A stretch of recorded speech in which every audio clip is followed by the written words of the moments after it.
Porphyria's Lover by Robert Browning. The rain set early into night. The sullen wind was soon awake. It tore the elm tops down for spite, and did its worst to vex the lake. I listened with heart fit to break, when glided in Porphyria.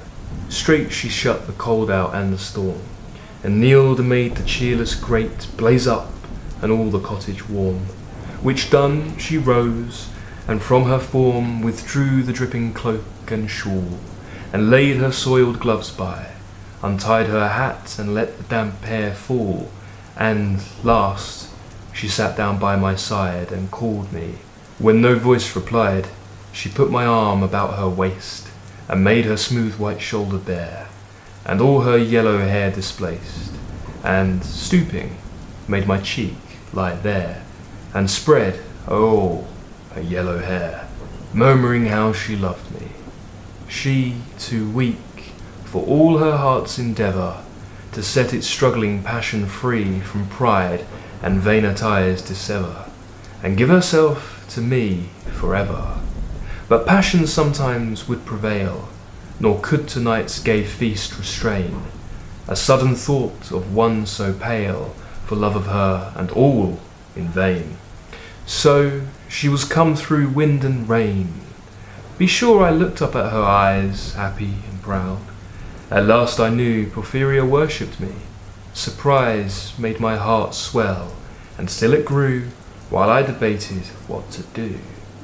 That moment she was mine, fair, perfectly pure and good. I found a thing to do, and all her hair in one long yellow string I wound 3 times her little throat around, and strangled her. No pain felt she. I am quite sure she felt no pain. As a shut bud that holds a bee, I warily oped her lids.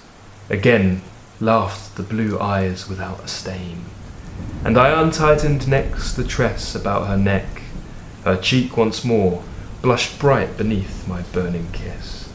I propped her head up as before, only this time my shoulder bore her head, which droops upon it still. The smiling, rosy little head, so glad it has its utmost will, that all it scorned at once is fled, and I, its love, am gained instead.